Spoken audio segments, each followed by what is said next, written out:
সুখ, দুঃখ, মৃত্যু, মহামারী এগুলো কখনো বলে আসে না, আবার জিজ্ঞাসা করেও আসে না। এমনই হয় দ্রুত ক্রীড়ার এই খেলায়। এক কারাগারের মতো, একটা মাকড়সার জালের মতো। যেমন একটা মাকড়সার জাল একটা পোকাকে নিজের দিকে আসতে আকর্ষিত করে নিজের চমকের দ্বারা, নিজের গঠন দ্বারা, সেরকমই দ্রুত ক্রীড়ার এই খেলা মানুষকে নিজের দিকে আসতে প্ররোচিত করে। শেষে গিয়ে মানুষ আটকা পড়ে। পার্থক্য শুধু এটাই, যখন এক পোকা এই জালে জড়িয়ে পড়ে তখন সে তার প্রাণ হারায়। মানুষ যখন এই দ্রুত ক্রীড়ায় আকর্ষিত হয়, সে নিজের মান, নিজের ধন সব কিছু হারায়, নিজের বিবেক হারিয়ে ফেলে।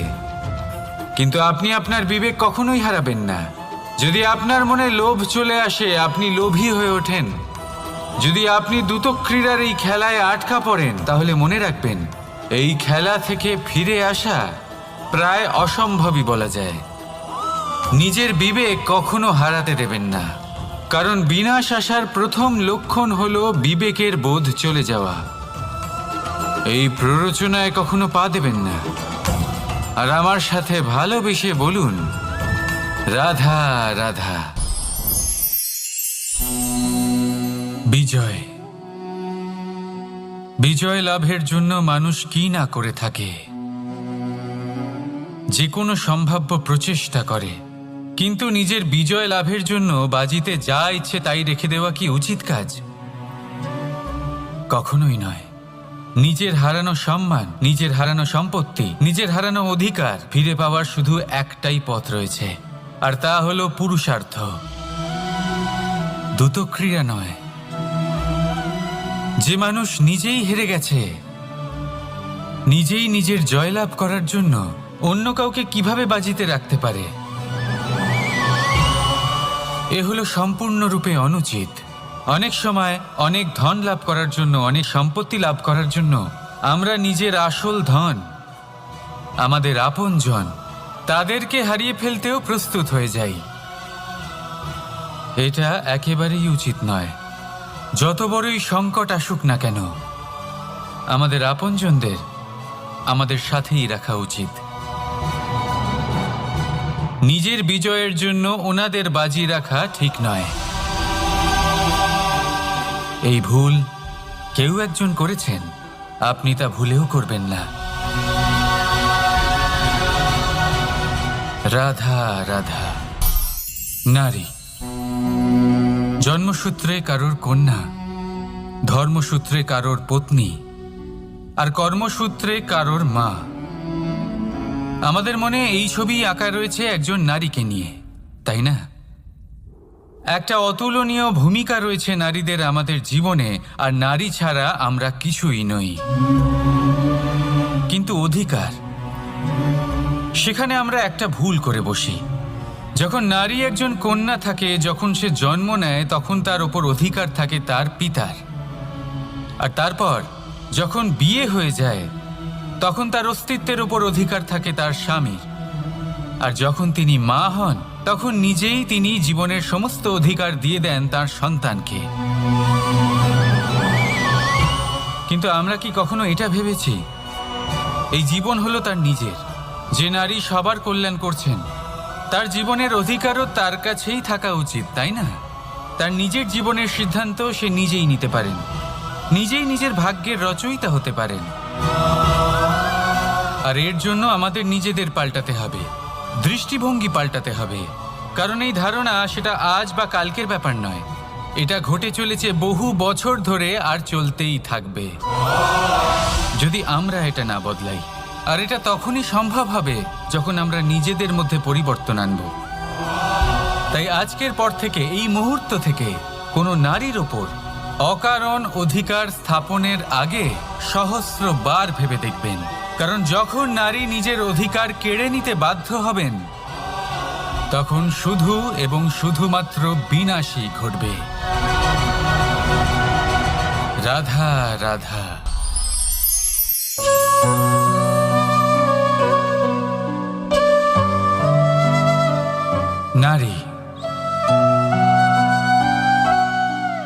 পুরুষরা যাকে নাম দিয়েছেন ত্রিয়া। কেন দিয়েছেন, কে দিয়েছেন, কেউ তা জানে না। কথায় আছে, পুরুষরা ভাবেন যে ত্রিয়া, ভাবেন একরকম, বলেন অন্য কিছু, আর করেন অন্য কিছুই। কিন্তু সত্যিটা কি এটাই? আসল সত্যি হলো এটাই যে ত্রিয়া হলো সেই চরিত্রহীন পুরুষ, আর কেউ নয়। সেই পুরুষ যারা নারীকে বলেন যে আপনি হলেন মা, আপনি হলেন দেবী, আপনি হলেন বোন। আর ভাবেন কি? ভাবেন যে এই নারী হলো আমাদের পায়ের ধুলো, আর কিচ্ছু নয়। আর কি করেন? ওনাদের মাথায়, ওনাদের খোপায় মালা পরিয়ে দিয়ে ভাবেন যে ওনারা হলেন তাদের পায়ের ধুলোর সমান। একজন নারীর সম্মান ভঙ্গ করেন, তাদের দাসী মনে করেন। ভুলবেন না, যত্র নারী আস্ত পূজ্যন্তে রমন্তে তত্র দেবতা।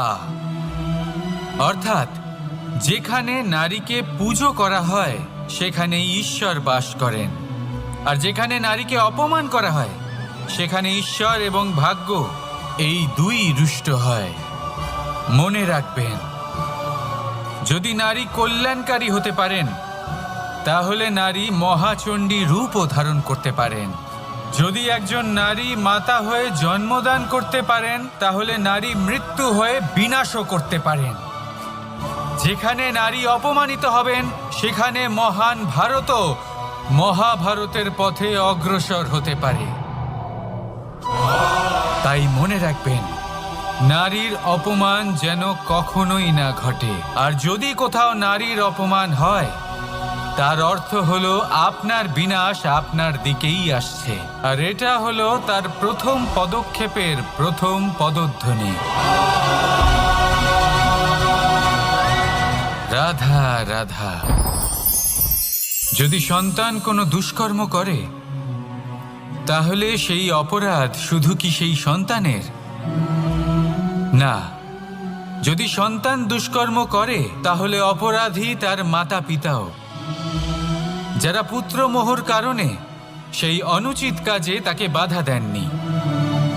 অপরাধী হলেন তার পিতামহ, যিনি নিজের কর্তব্যবোধের কারণে নিজের পরিবারের যত্ন নেননি, যিনি সন্তানকে কখনো শাস্তি দেননি।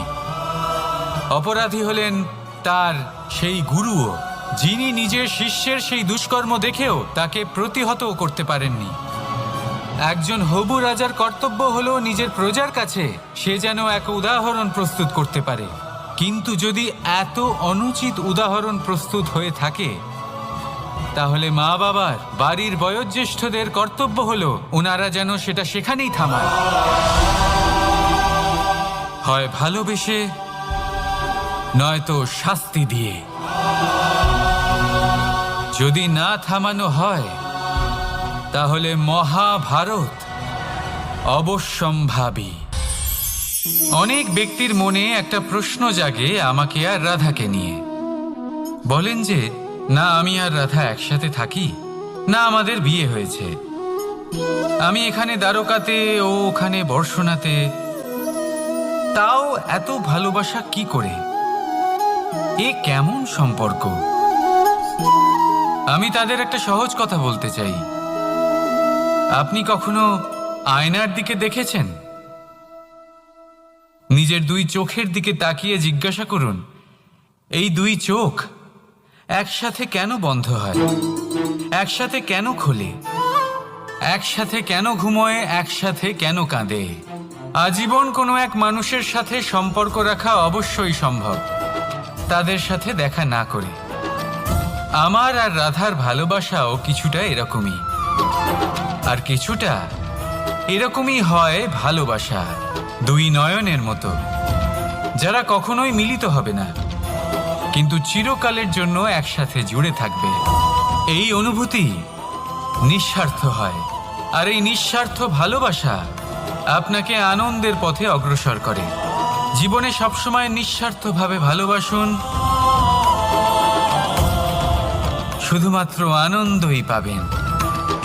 তাহলে আসুন আমার সাথে নিঃস্বার্থভাবে ভালোবেসে বলুন, রাধা রাধা। মানুষ, কোনো ব্যক্তির নির্মাণ হয় কিভাবে?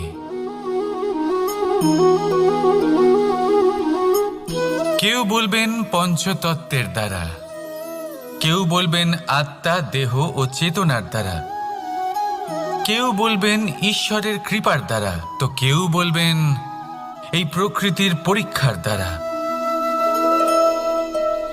না, মানুষের নির্মাণ হয়ে থাকে বিশ্বাস দ্বারা। ব্যক্তি তখনই গড়ে ওঠেন যখন ব্যক্তিত্ব থাকে, ঠিক কিনা? আর ব্যক্তিত্ব তখনই হবে আর সেরকমই হবে যেরকম বিশ্বাস আপনি নিজের উপরে রাখবেন। যদি আপনি মনে করেন আপনি বিষের ন্যায় হবেন, তাহলে আপনি বিষাক্তই হবেন। যদি আপনি এটা মনে করেন যে আপনি অমৃতের ন্যায় হবেন, তাহলে আপনি অমরই হয়ে যাবেন। যদি আপনি নিজের উপরে বিশ্বাস রাখেন যে আপনি সংসারের সব থেকে উঁচু পর্বতের শিখরে পৌঁছতে পারবেন, তাহলে আপনি অবশ্যই পৌঁছবেন। যদি আপনার এরকম মনে হয় যে আপনি এরকম কখনো করতে পারবেন না, তাহলে এরকম কখনোই হবে না। ভেবে দেখবেন, বিশ্বাসের মধ্যেই বিশ্ব বাস করে থাকে, তো আপনার অস্তিত্ব কেন করবে না? যেমন বিশ্বাস আপনি নিজের উপরে রাখবেন, তেমনই আপনি হয়ে উঠবেন। সেই জন্য নিজের উপরে বিশ্বাস রাখুন, আর হ্যাঁ, ভালোবেসে বলুন রাধা রাধা। শত্রুতা, একজন মানুষ অন্য মানুষের সাথে শত্রুতা করে বসেন। দুজন ঘনিষ্ঠ বন্ধু, এমনও এক সময় আসতে পারে যখন এনারা একে অপরের শত্রু হয়ে ওঠেন। এর অনেকগুলো কারণ হতে পারে, কিন্তু মূল কারণ হলো আলোচনা। আগে হ্যাঁ, আপনি যদি কারোর বিষয়ে আলোচনা করেন তাহলে সে আপনার শত্রু হয়ে যেতে পারে। এবার মনে একটা প্রশ্ন আসতে পারে যে এটা কিভাবে সম্ভব হতে পারে? আলোচনা, এটা তো অত্যন্ত জরুরি। যদি আমি নিজের বন্ধুর খারাপ কাজের বিষয়ে আলোচনাই না করি, তাহলে সে শুধরবে কি করে? এ কথা সত্যি যে আলোচনা আবশ্যক, কিন্তু তার থেকেও বেশি গুরুত্বপূর্ণ এবং আবশ্যক হলো আপনার এই সিদ্ধান্ত। সিদ্ধান্ত এটাই যে আপনার এই আলোচনা কোন স্থানে করবেন। যদি এটা সবার সামনে করবেন ভাবেন, তাহলে তা অপমানও হয়ে যেতে পারে। যদি এটা আলাদাভাবে করেন, তাহলে তা পরামর্শ হয়ে যায়। অপমান কেউ স্বীকার করতে পারেন না, কিন্তু পরামর্শ সকলের ভালো লাগে। তাহলে যদি আপন কারোর জন্য ভালো কিছু চান, কাউকে শুধরে দিতে চান, আর আপনার মনে হয় আলোচনা আবশ্যক, তাহলে সর্বপ্রথম সময়, পরিস্থিতি আর স্থানের কথা মনে রাখবেন, নয়তো এই আলোচনা আপনাকে খুব ভোগাতে পারে। তাহলে আসুন আমার সাথে ভালোবেসে বলুন রাধা রাধা। আপনার জীবনেও কি সমস্যা রয়েছে? অবশ্যই থাকবে। প্রত্যেকের জীবনেই সমস্যা থাকে। প্রত্যেক মানুষ জিজ্ঞাসাও করেন যে এই সমস্যা আসলে কি আর কেন আসে জীবনে। আপনাকে একটা কথা বলে দিই যে সমস্যা আসলে সেটা নয় যা আপনার পথে বাধা সৃষ্টি করে, বরং সমস্যা হলো সেটাই যেটা আপনি তখন দেখতে পান যখন আপনার একাগ্রতা আপনার পথ থেকে, আপনার লক্ষ্য থেকে সরে যেতে থাকে। আর এই সমস্যাগুলি দূর করার জন্য, এর সমাধান করার জন্য একটাই পথ আছে। নিজের সমস্ত ভাবনা আরো একবার একাগ্র করুন নিজের পথের দিকে, নিজের লক্ষ্যের দিকে। আপনার সমস্ত ভাবনা যদি কেন্দ্রীভূত হয় নিজের লক্ষ্যে, তাহলে এই সমস্যা দূরে থাকবে। যদি এরকম না হয়, যদি আপনার মন একটু অন্যদিকে চলে যায়, তাহলে এই সমস্ত সমস্যা আবার সামনে চলে আসে আর বাড়তেও থাকে। দেখুন, যেখানে আপনার লক্ষ্য রয়েছে, বান যদি সেখানেই চালাতে হয়, তাহলে দৃষ্টি তো সেদিকেই রাখতে হবে। তবেই তো আপনি সেই লক্ষ্য ভেদ করতে পারবেন। সেই জন্য মনে রাখবেন, সর্বদা লক্ষ্য রাখবেন নিজের পথে, সেই পথেই সামনে এগোতে থাকুন নিজের লক্ষ্যের দিকে। আপনি যত সামনে এগোতে থাকবেন, এই সমস্যা তত পিছিয়ে যাবে। তাহলে আসুন, আমার সাথে ভালোবেসে বলুন, রাধা রাধা। এই পাখিরা সত্যি খুব সুন্দর, আমার খুব ভালো লাগে।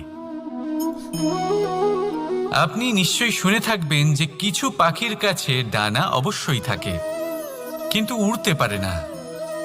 তারা চায় উঁচু আকাশে উড়ে বেড়াতে এবং মেঘেদের সাথে কথা বলতে, করতেই পারে না। এবার এই সংসারেও পাওয়া যায় ঘুড়িও। এদের মধ্যে না জীবন আছে, না প্রাণ আছে, আর না আছে ডানা, কিন্তু এরা আকাশের সাথে কথা বলে, হাওয়ার বেগের সাথে কথা বলে, আনন্দ করে, উৎফুল্ল হয়ে ওঠে। আকাশে জীবনের কিছু মুহূর্ত কাটায়। তার কারণ কি হতে পারে? কারণ হলো সুতো। এই সুতো যদি সঠিক হাতে থাকে, তাহলে এই কাগজের তৈরি ঘুড়িও আকাশের উচ্চতায় উড়ে বেড়াতে পারে। এবার এই সুতো আসলে কি? এই সুতো হলো আসলে ভালোবাসার, এই সুতো হলো আসলে বিশ্বাসের। আর এটা আপনি দিয়ে থাকেন তাদের হাতে যাদের আপনি বিশ্বাস করেন, যাদের আপনি নিজের সর্বস্ব দিয়ে দেন। ভেবে দেখুন, এই ভালোবাসা আর বিশ্বাসের সুতো আপনি যদি সঠিক মানুষের হাতে দিয়ে দেন, তাহলে আপনি অনেক উচ্চতায় উঠতে পারবেন, আকাশের উচ্চতায় উড়ে বেড়াতে পারবেন, মেঘের সাথে কথা বলতে পারবেন, পাখিদের মতো উড়তে পারবেন, যা ইচ্ছে তাই করতে পারবেন। শুধু এই মানুষ সঠিক হতে হবে, এমন একজন মানুষ যার মনে আপনার জন্য ভালোবাসা রয়েছে, এমন এক মানুষ যার মনে কোনো স্বার্থ নেই, যিনি পরোপকারী, এমন একজন ব্যক্তি যিনি আপনার অস্তিত্বকে বাইরে নিয়ে আসতে পারবেন, তাকে উজ্জ্বল করে তুলবেন। তাহলে ভালোবাসুন, আনন্দ করতে থাকুন, আর এই আনন্দ সহকারে বলুন, রাধা রাধা। বাজ পাখিকে পক্ষীরাজ বলা হয়।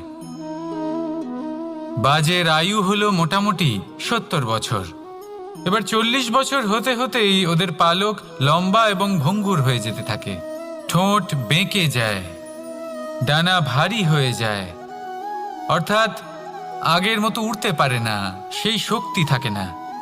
এবার সেই বাজ কি করবে? বাজ সব থেকে কঠিন নির্বাচন করে, নির্বাচন নিজের পুনর্স্থাপনার। সর্বপ্রথম একটা বিশাল পর্বতে যায়, একান্তে নিজের এক বাসস্থান তৈরি করে, আর তারপরে পাথরের সাথে নিজের ঠোঁট বারবার আঘাত করতে করতে সেই ঠোঁট ভেঙে ফেলে। তারপরে সে অপেক্ষা করে সেই ঠোঁট পুনর্নির্মাণ হওয়ার। তারপর সেটাই করে নিজের পালকের সাথে। তারপরে নিজের ডানা থেকে এক এক করে ভারী পালকগুলো ছিঁড়ে ফেলে দেয়। আর তারপর 150 দিনের এই যন্ত্রণা সহ্য করার পরে ও ফিরে পায় নিজের ওড়বার অনন্য ক্ষমতা, সেই শক্তি। আর তারপরে ও জীবনের পরবর্তী 30 বছর বাঁচে। কি বুঝলেন আপনি? যদি ইচ্ছে শক্তি থাকে, তাহলে একজন দুর্বলও শক্তিশালী হতে পারে। আপনিও এটাই করুন, নিজের অতীতের যন্ত্রণার বোঝাগুলিকে ত্যাগ করুন, আর কল্পনার খোলা আকাশে উন্মুক্ত হয়ে উড়ে বেড়ান। নিজের পুনর্স্থাপনা করুন, তবেই সর্বশ্রেষ্ঠ হতে পারবেন। আর মনে রাখবেন, এই ছোট ছোট পদক্ষেপই বড় বড় শিখরে পৌঁছে দিতে পারে। তাহলে আসুন আর আমার সাথে ভালোবেসে বলুন, রাধা রাধা। আপনি কি কখনো জলকে নিজের মুঠোতে ধরে রাখার চেষ্টা করেছেন? চলুন আজ করা যাক।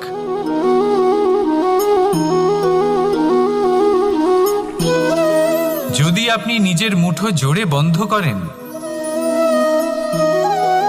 জল ধরে রাখতে পারবেন না। যদি আপনি তাকে এমনি বইতে দেন, তাহলে ও নিজের পথ নিজেই করে নেবে আর আপনার হাতেও থেকে যাবে। আমাদের জীবনও হলো কিছুটা এরকম, জলের মতো। নিজের পথ নিজেই করে নেয় এই জীবন। প্রত্যেক সমস্যার সমাধান নিজেই করে নেয় এই জীবন। তাই জীবনে যখন কোনো পরিস্থিতি আমাদের প্রতিকূল হয়ে থাকে, কিছুই হয়তো আমরা বুঝতে পারছি না, কিছুই যখন বসে থাকে না, তখন আমরা হতাশ হয়ে পড়ি, নিরাশ হয়ে পড়ি। আর এটাই করা উচিত নয়। শান্ত মনে দেখতে হবে যে এই জীবনে আসলে কি ঘটে চলেছে। কষ্ট সবাই ভোগ করেন। কষ্ট পেলে কেউ রেগে যান, রেগে গিয়ে পরাক্রম দেখান। এটাই তো করা উচিত নয়। শান্ত মনে সেটাই করতে হবে যা জীবন আমাদের শেখাতে চাইছে। জীবন আমাদের সব শিখিয়ে দেবে, শুধু মনে রাখবেন কখন প্রয়াস করতে হবে আর কখন আমাদের প্রতীক্ষা করতে হবে, সেটা আগে আপনাকে বুঝতে হবে। তাহলে আসুন আমার সাথে ভালোবেসে বলুন, রাধা রাধা। বল, শক্তি, পরাক্রম এই সংসারের বিকাশের মূল। কিন্তু কখনো ভেবেছেন যে প্রকৃতি আমাদের এই বল, শক্তি, পরাক্রম কেন দিয়েছেন? যাতে আমরা জীবনে কারোর উদ্ধার করতে পারি, কাউকে সাহায্য করতে পারি, কারোর জন্য ভালো কিছু করতে পারি, কোনো গরিব অসহায় মানুষের জন্য কিছু করতে পারি।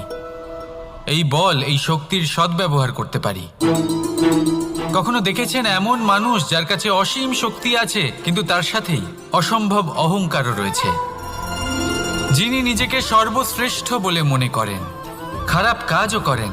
আপনি দেখবেন প্রকৃতি এবং মানুষ তাকে ভাঙতে সর্বদা চেষ্টা করেন। মনে রাখবেন, যতই সুবিশাল পর্বত হোক না কেন, তা যদি পথে পড়ে, তাকে ভেঙে পথ প্রশস্ত করা হয়। যদি আপনার কাছে বল থাকে, শক্তি থাকে, পরাক্রম থাকে, তাহলে তার সদ্ব্যবহার করুন, কাউকে সাহায্য করুন, কাউকে রক্ষা করুন। যদি আপনি আপনার শক্তির দুর্ব্যবহার করেন, তাহলে মনে রাখবেন আপনি নিজের বিনাশ নিজেই আমন্ত্রণ করছেন। এবার বল অর্জন করার পরে, শক্তি অর্জন করার পরে, আপনি নিজেকে বিনাশ করতে চান নাকি এই সংসারের উদ্ধার করতে চান? সিদ্ধান্ত আপনার। রাধা রাধা। মানুষ আর ধন, এই দুইয়ের মধ্যে সম্পর্ক খুব ঘনিষ্ঠ। ধন হলো সেই শক্তি যার ব্যবহার মানুষ করে থাকে সাংসারিক বস্তু ক্রয় করার জন্য, নিজের জীবন যাপন করার জন্য। আর মানুষ হলো সেই শক্তি যারা ধনকে গুরুত্বপূর্ণ করে তোলেন। এবার একটা কথা বলি, ব্যবহার করা উচিত ধনকে আর ভালোবাসা উচিত মানুষকে। এটা বেশিরভাগ মানুষই বোঝেন না। মানুষ এখানেই সব থেকে বড় ভুল করে বসেন। তারা ভালোবাসেন ধনকে আর ব্যবহার করেন মানুষকে। এ হলো অনুচিত।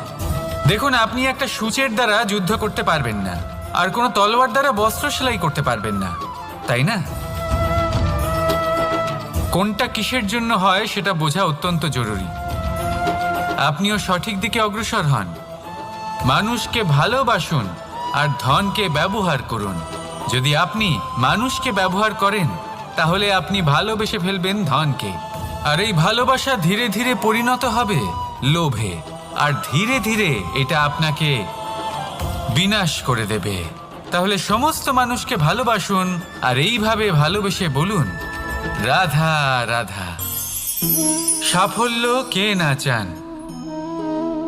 সাফল্য লাভ করার, শিখরে পৌঁছানোর আলাদাই একটা আনন্দ রয়েছে। আর আপনজনদেরও কে না চান? প্রত্যেক মানুষ চান যেন জীবনে তার কোনো আপনজন থাকে, যারা সবসময় তাদের সাথে থাকবে। কারণ আপনজনের সাথেই তো সাফল্যের আনন্দ সব থেকে বেশি পাওয়া যায়। কিন্তু আসলে কি হয়, অনেক সময় সাফল্যের খোঁজে সেই পথে চলতে চলতে আমরা আপনদের থেকে দূরে চলে যাই। না চাইতেও দূরে চলে যেতে হয়, ওনাদের সাথে সময় কাটাতে পারি না। আর আমরা ভুলে যাই যে সাফল্যের আসল আনন্দ আপনজনদের সাথেই পাওয়া যায়। সফল হবার পরে আপনদের সাথে দেখা হলে তাদের চোখে আমাদের জন্য যে আবেগ থাকে, যে সম্মান, যে প্রেম থাকে, সেটাই হলো আসল পুরস্কার।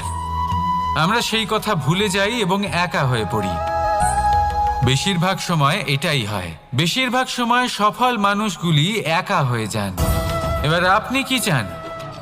আপনি অসফল হয়ে দিনগুলি একাকিত্বে কাটাতে চান, নাকি সফল হয়ে আপনজনদের সাথে আনন্দে থাকতে চান? সেই সিদ্ধান্ত আপনার। সাফল্যের পেছনে ছুটুন, নিজেকে উজাড় করে দিন, কিন্তু আপনজনদের সঙ্গ ত্যাগ করবেন না। সেই আপনজন যারা আপনার সাফল্যের জন্য দায়ী, সেই আপনজন যিনি আপনার সাফল্যে আনন্দ পান, সুখ লাভ করেন, তাদের কখনো ত্যাগ করবেন না। আসুন আমার সাথে ভালোবেসে বলুন, রাধা রাধা। ভগবান আর ভক্ত যখন একাকার হয়ে যায়, যখন ভক্ত তার ভগবানের প্রতি এবং নিজের জীবনের উদ্দেশ্যের প্রতি সম্পূর্ণরূপে সমর্পিত হয়, তখন জন্ম নেয় ভক্তি। এই সংসারের সমস্ত আশা হয়তো আপনার সঙ্গ ত্যাগ করে দিতে পারে, তখনও ভক্তি সাথে থাকবে। ভক্ত আর ভগবান যখন একাকার হয়ে যায়, তাদের মধ্যে কোনো পার্থক্য থাকে না। তারা এক হয়ে যায়, এক ব্যক্তিত্ব, এক অস্তিত্ব। সেই জন্য কখনো জীবনে যে কোনো রূপেই, যে কোনো প্রকারেই, যে কোনো ঈশ্বরকে মান্য করুন। মনের মধ্যে শ্রদ্ধা ভাব জাগ্রত করুন, মনে ভক্তি ভাব জাগ্রত করুন। এই সমগ্র সংসারে সব কিছু আপনাকে ছেড়ে চলে গেলেও তখনও এই ভক্তি শুধুমাত্র আপনার উত্থান ঘটাবে। তাই মনে ভক্তি জাগ্রত করুন আর আমার সাথে ভালোবেসে বলুন, রাধা রাধা।